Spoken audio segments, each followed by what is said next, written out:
3, výmena zadného ložiska. Čiže bezdrový strmeň dole, kotúč dole, pod kotúčom máme náboj s ložiskom.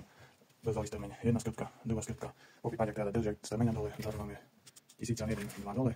Čiže ideme na demontáž. Montáž strmeňa, zadná šelba 13. Z prednej strany si dám 15 kľúčik, aby som mi to nepretačal. Tak, skrtky máme demontované 1, 2. Odobráme si. Bezdové doštičky. Tak, čiže strmeň máme dole, demontáž kotúča. Toxie 31 skrtka. Tak máme ju vykrútenú, čiže pri tomto type netreba dávať dole držek strmeňa. Tak máme pekný kotúč vidieť. Tak a tu máme náboj s ložiskom. Snímač ABS, magnetický kľúčok, ložisko náboj. Vybereme šelbu a ložisko pekne si stiahneme dole. Treba dávať pozor na snímač ABS, aby sa nepoškodil.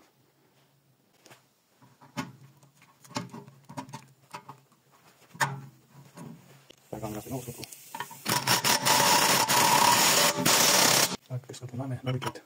Pod bezdrový kotúč na nový náboj najlepšie dať keramickú pastu. Dáme naspäť kotúč bezdrový.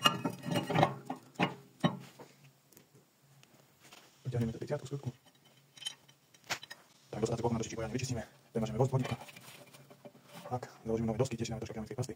Nové dosky práko chodili, aby sa to nezasekalo, čiže čičíme sa pekne naučí. Tak, založíme si strmeň, skrytky naspäť.